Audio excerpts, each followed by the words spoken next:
পরপর জঙ্গিদের ধরপাকড়ে বাড়ছে উদ্বেগ। ভারতে জঙ্গি হানার আশঙ্কা বাড়ছে বলেই মতামত বিশেষজ্ঞদের একাংশের।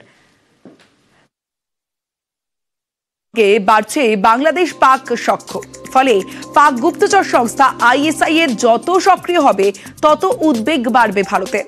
পরিস্থিতিতে উদ্বেগে নয়াদিল্লি, আর এর মধ্যেই ভারতে একের পর এক জঙ্গি গ্রেফতার।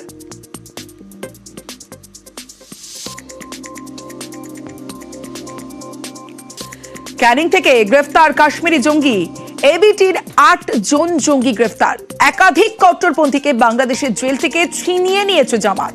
অগাস্টে বাংলাদেশে পালা বদলের পর ছাড়া পায় আনসারুল্লাহ বাংলা টিমের প্রধান জসিমউদ্দিন রহমানীর নির্দেশে মুর্শিদাবাদের সীমান্ত দিয়ে বাংলায় ঢোকে এবিটি জঙ্গি মোহাম্মদ শাদ রাডি ওরফে সাব শেখ।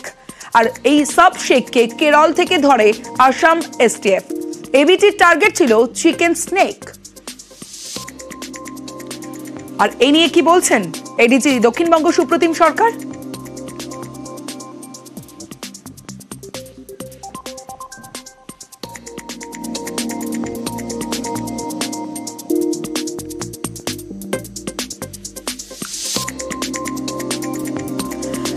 যেমনটা বলছিলাম, সাব শেখকে কেরল থেকে ধরে অসম এসটিএফ। জঙ্গি হানার আশঙ্কা কি বাড়ছে? এবিটির টার্গেট ছিল চিকেন স্নেক।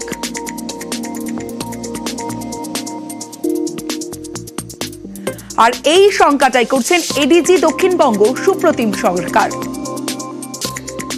এদের উদ্দেশ্য ছিল অস্ত্র জোগাড় করা, স্থানীয় যুবকদের উদ্বুদ্ধ করে সংগঠনের টানা, এবং উত্তর পূর্বাঞ্চলের 7টি যে রাজ্য আছে শিলিগুড়ির সঙ্গে যে যোগসূত্র চিকেন স্নেক, সেই অংশটিতে তাদের নাশকতামূলক কাজকর্মের সক্রিয় এবং নেপথ্যে থেকে দুভাবেই স্লিপার সেলের মাধ্যমে এবং গোপনে অস্ত্র সংগ্রহের মাধ্যমে ভারত বিরোধী কার্যকলাপে আরো বেশি সক্রিয় হয়ে ওঠা।